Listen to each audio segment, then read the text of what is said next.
Coming to you live from the Auxiliary RV lot in Bloomington, Indiana. I'm It's Archie. Huddle Shuttle Live. I jumped my cut there. I'm Archie. I'm Archie's dad. We're back from our trip to the great state of Oregon. That really makes me want to shout. And since that big win, we're going to talk about how the experience was at Autzen Stadium and on campus. Archie, what did you think about your trip out west to Oregon, the campus, all that? I think the fans were all really nice. They didn't take the game seriously. They didn't take Indiana very seriously. Yeah, they didn't take us very seriously. Like, I don't know how to describe it. It got as loud as Iowa at the end, Yeah, I felt. But it wasn't loud at all for the first three. But, I mean, yeah, it wasn't particularly impressive early. Yeah. I agree with that. Their video board is like the same size as Michigan. It's a big board. Big board. Nice stuff there, that Nike money, boy. Yeah, that Nike money gets you a lot. What'd you think about the campus in general? I definitely think it was unique. It didn't really have a single theme, like as wise as architecture-wise. Like, there's a bunch of brick, but then there was also a lot of, like, this is not... Well, there was stone, there was stone, brick. Yeah, it yeah. didn't seem to have some modern, some old. I agree with that. Yeah. Not a really consistent architecture, but I thought it looked good. Prefontaine's Trail was pretty cool. Yeah, Priest Trails, where we went to the first thing on Friday morning, walked that. It was really nice. Yeah. Saw some of the administration building from Animal House is right there by where the game day set was. Hey, don't tell anybody, but we snuck in another horse. Yeah, right. Didn't shoot it, though. Yeah. So let's talk about the game. What's kind of your review of that? Well, until last night, it was the best win in the country, probably. It still is. Well, an unranked Louisville went and beat Miami at Miami, so that might be competing with us for the best win. But our cousins are Louisville fans, by the way. So what do you think about the game? I still think it's the best win in the nation. Okay. I guess you could argue Ohio State, Texas, or... I don't know about that. Yeah, we're better than that. Louisville, Miami, same thing. It's kind of the same caliber win, but they were just unranked. But what do you think about the offensive performance for the Hoosiers, the defensive performance, special teams, all that? Offense, I definitely think we had a bunch of run/PA dominance. What do you think? Yeah, I think the biggest thing for me was seeing defenses. Those three 75-yard drives, scoring drives. That was huge clock control, especially in the second half. Here's a good stat: nobody returned a kick. Yeah, Frankie hit a 50-yarder. 58. 58-yarder. Yeah, Frankie has been money the last couple weeks. We talked about that at Iowa, that he needed to keep the ball out of the returner's hands there. He did a good job with that. He kicked other than the squib before half, he kicked them all out of the end zone and then hit a monster field goal to take the lead at half. So it was a great game by Frankie. What do you think about the defense? I saw you make the seatbelt symbol, but it's pretty locked down. I don't think we're gonna give up another point the entire year. Oh, please. No, I'm joking. They're great. Like, we thought can I be honest? Sure. We didn't think Mendoza looked good. We didn't think Rourke looked good last year.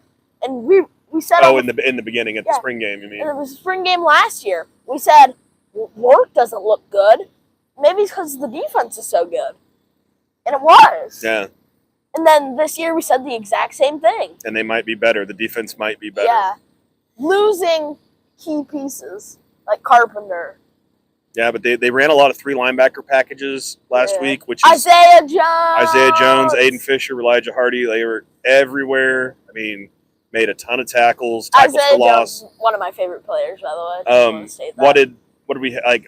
Coming into the game, Oregon had like 1 sack given up, and we had like 6. The opening play being a sack. Yeah.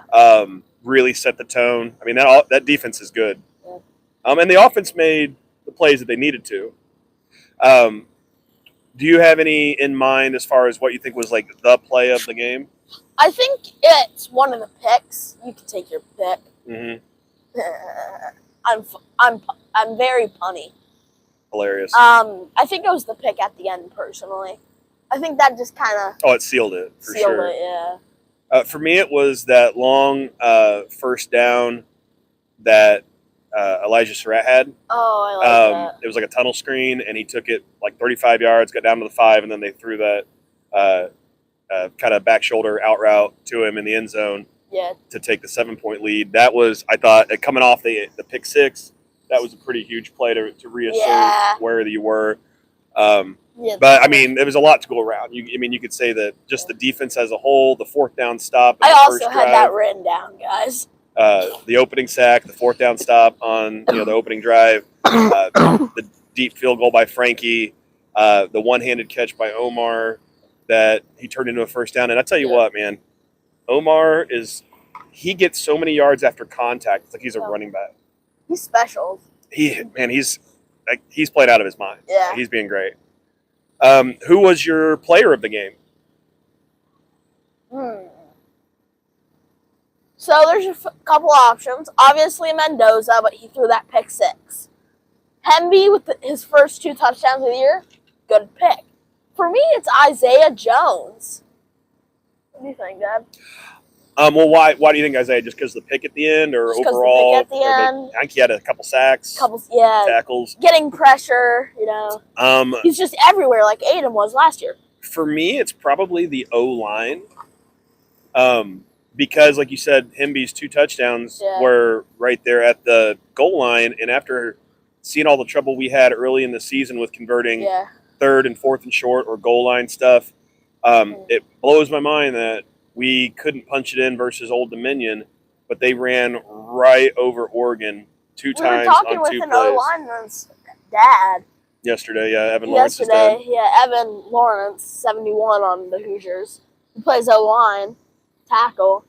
And he said our O-line coach, after that Old Dominion game, stayed on us the entire time. Oh, and he said even with the big win, Bostad's not letting up. He's getting after the boys to squeeze everything out of them he can. Yeah. A couple stats I looked up that I thought were interesting. I don't know if you have any comment on. Oregon only gained 64 yards total in the second half, 41 if you don't count that last drive when IU was playing a prevent defense, and 20 points is the fewest points Oregon has scored at home since 2022 against Utah when they won 20-17. Yeah. What do you think about those stats, Archie? I think it's really cool. I also researched a lot of stats, so get ready for some yapping. If anyone still uses that term. Oregon only had 81 total rushing yards in 186 passing. Passing wise, they were 21 for 34. IU was 20 for 31, 6.9 per pass, and 326 from Mendoza. And IU had 111 rushing yards, 3.0 carry or per carry. Yards per carry. Yeah. Do you think this game is going to affect significantly the relative Heisman chances of either Dante Moore or Mendoza? I think it definitely improves. Mendoza. I think Dante Moore never had a chance. You don't think he ever had a chance to begin with? No, never had a chance. Well, Carson Beck threw 4 interceptions last night, so his candidacy is pretty well shot. Who else? I guess it's just Mendoza left. Ty Simpson from Alabama. He doesn't deserve it. He sucks. System quarterback. I can't think of who else they're talking about. Oh, Sorsby. Sorsby'd be quite the dark horse being in the Big 12 and Cincinnati, but I mean, he can put up the yards, I suppose. That boy can sling it. Yeah. Give it to Penix. He deserves one. Archie was 3-2 last week against the spread. Congratulations. I'm not great at this thing. So let's talk about the big news out of college football. Wrong? I'd have to look at. I know I got Rutgers. You got Indiana, we got Indiana, right? You got somebody won but didn't win by enough. Illinois. No, Illinois. I got wrong. No, I picked Illinois. Did you? Yeah. No. Well, that was a ballsy decision. But again, against the spread, I think you got one wrong on not winning by enough. But anyway, the big news out of college football, obviously, was James Franklin getting fired at Penn State, coming off a college football playoff semifinal appearance last year. He loses 3 in a row and gets canned from Penn State. Archie, do you think that was the right decision? Yeah, I do think it is. Why? I'll get paid $50 million to lose big games every week. Correct. Yeah. Yeah. But do you think it was the right thing for Penn State to do? Yeah. Why? I think they could have spent $50 million on players. Like our family friend brought that up. Why? Like getting rid of Franklin. Yeah. Like, do you think he just had topped out? Yeah, I don't think he's any good. Okay. I'll say this for the first time. I think he's the shittiest coach of all time. Or one of the most shitty coaches of all time. Wow. I can't cuss on here. I'm language. sorry. I think that's a little rough of assessment.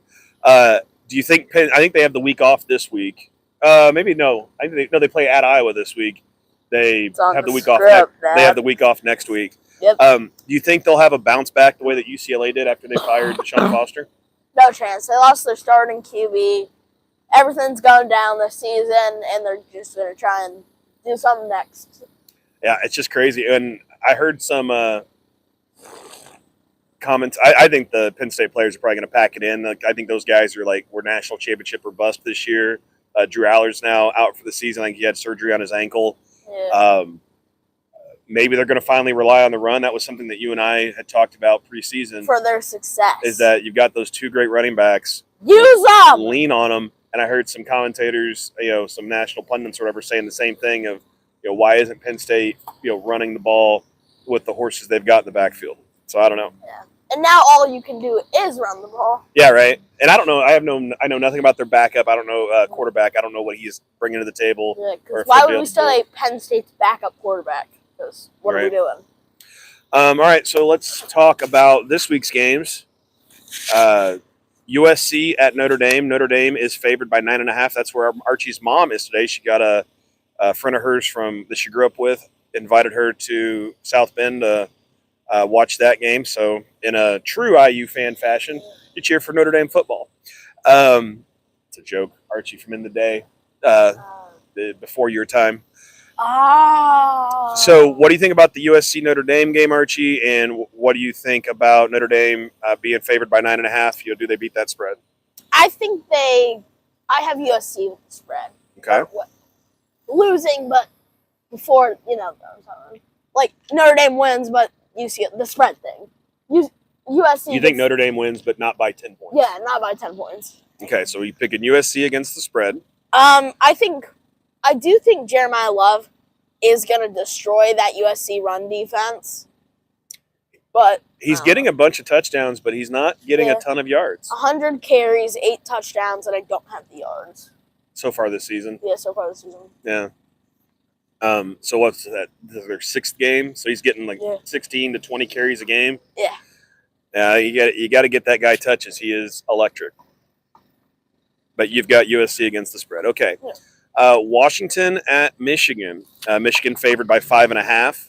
After their loss to USC, do you think this is a do or die game for Michigan if they have any, ideas of getting into the Big Ten championship game or the playoff? This is a do or die game. Obviously, they had their free win at the end of the year, so over Ohio State. Yeah. So before the free win, we have 5 games left. What? Yeah. 5 games left, and so this is do or die. You got to win out. You got to beat everybody. You just got to smack Ohio State, please, please, please. Get us to number 1. Yeah, well, I mean, Well, we'll circle back to that in a moment, but so this is a big game for Michigan. It's at the Big House. Yeah. Do you think Michigan wins? First, do you think Michigan wins? I don't think Michigan wins. Okay. I think Washington wins with the spread too. Yeah, so you're definitely Bryce Underwood has been so underwhelming this season. So you're definitely taking Washington plus 5.5 points. Mm-hmm. Okay. Penn State at Iowa. Like you said earlier, I felt Iowa was a tougher place to play than Autzen, but Iowa is favored by 3.5. Can Penn State bounce back this week? No chance. And then do you think Iowa will win by 4 or more? Yes. Okay, so we got USC, Washington, and Iowa so far. Wait, is their quarterback back? Yeah, I think he came back the following week after us. I didn't know if he came back. And then our last non-IU game, Maryland at UCLA. These are our next 2 opponents. UCLA is favored by 3.5. What do you think, Archie? Has UCLA rebounded? Has Maryland been exposed? What do you see coming up with this game? UCLA has rebounded and Maryland's been exposed. You took the words right out of my mouth. I don't like that. I don't like that sentence. You know what I'm saying? Maryland's only. I mean, they've lost their last 2 games closely though. They've not been blowouts. But they also weren't top-ranked teams. That's fair. So, how concerned are you then about those 2 games coming up in the next 2 weeks? Not concerned at all. UCLA gets me a little frightened. I've seen their kicker in warm-ups hit from almost 70. Yeah. Yeah. Cash Peterman. Okay. Cash money, baby. Yeah. Why would you be a kicker if your name's Cash? I don't think they knew he was going to be a kicker when they named him. So who do you have winning that game? I have UCLA with the points. You have UCLA and with the points? Yeah. Okay. So again, just for summary, we've got USC, Washington, Iowa, and UCLA. So let's get down to business. This afternoon's game, 3:30, we've got your cousin, your Uncle Andy, your cousin Belle's fiance, Nate, coming into town to hang out with us, watch the game. We're excited about that. IU's homecoming, 3:30 kickoff should be a good time. Michigan State brings in a 3-3 overall record with 0-3 in the Big Ten. They have 9 touchdowns in the air and 12 on the ground. And they've lost the last 3 games, including a bad 38-13 loss to UCLA last week in East Lansing. So tell me what you think about Michigan State as a team, what they bring to the table. They've been scoring 29.5 points per game. Their best wide receivers and tight ends include Omari Kelly, 347 for 1 touchdown. Nick Marsh, 340 for 4. Jack Velling, 127 for 2. Christian. The other 2 are minor numbers. I know you were kind of high on Aiden Childs to start the year at quarterback. What do you think about his performance this year? 9 touchdowns. I don't like it. He doesn't have a lot of ground either. How's he been doing, like touchdowns versus interceptions? Has he been I positive? didn't check that. Okay. I just don't like it. Well, they have. I know. I thought we had touchdowns somewhere on the. Maybe not. They're scoring. Well, he has 9 touchdowns. Okay. In the air, so I'm assuming he got 1 on the ground. They're scoring almost 30 points per game, about 24 in the conference games, giving up about 32 points per game or 40 in the conference games. IU's defense has been elite this year. Yeah. How do you think that defense is going to do against Aiden Childs in this Michigan State attack? We are 3rd in sack by team, sack leader by team. Mm-hmm. I think we're just going to get constant pressure on that Michigan State line. I agree. I think we've been so good against the run that they're not going to be able to run the ball. And then when they're forced back to pass, like you said with the pass rush, how many times – I know it happened against Iowa, it happened against Oregon with the first interception. There's been – it might have happened against Illinois, several interceptions that have been off tip balls. Yeah. They get a lineman or a blitzing linebacker gets their hands up, ball goes up, safety comes down with it. I think this could be a long day for Michigan State. Are you concerned with this being a letdown game for the Hoosiers after a win is a win. The biggest win in program history last week? No, a win is a win. Another fun fact, I use 8th in total yards gained and 4th in not letting up yards. So they've let up the 4th least amount of yards, if that makes sense. Yeah, great offense, great defense. Yeah. Really great defense. But you're not concerned about the players doing a letdown? No, not at all. Say whatever you want to say. I was gonna X this out because it's no longer. Yeah, so we've been watching the weather this week. When these were printed, looks like rain's not going to be an issue. So that's good. The spread that we last checked was IU minus 27.5. So I know you think IU's going to win. Do you think they win by 28 or more? Yes. My IU faith has to keep me going. Yeah. That's a big spread. I on my personal FanDuel, I did bet IU to win by 27 or by take the spread. Because we won so much money on the Icy Hot Bowl. We won by we won money, right? He won so much money on the Icy Hot Bowl on Thursday. We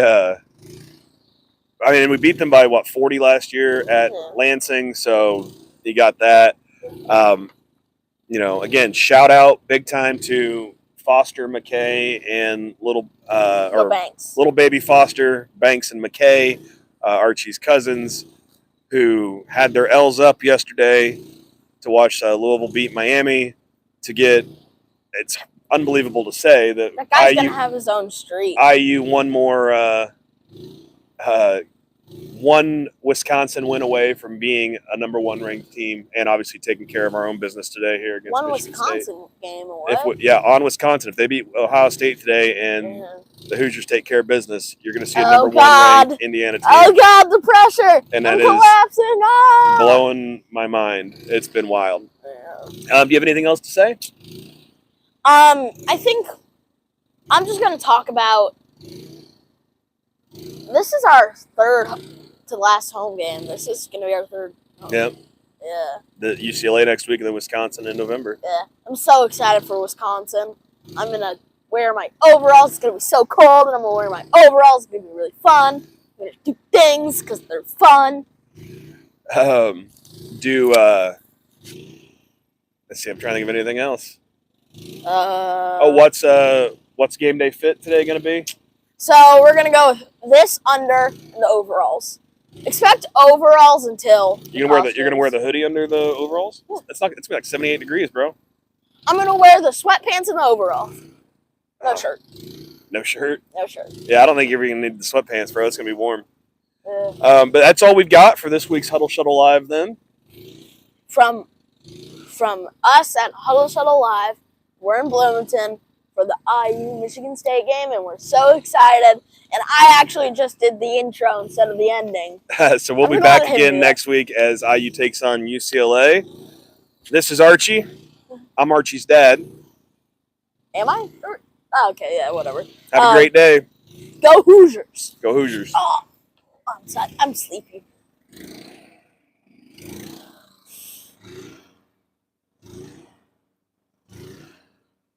Is it over?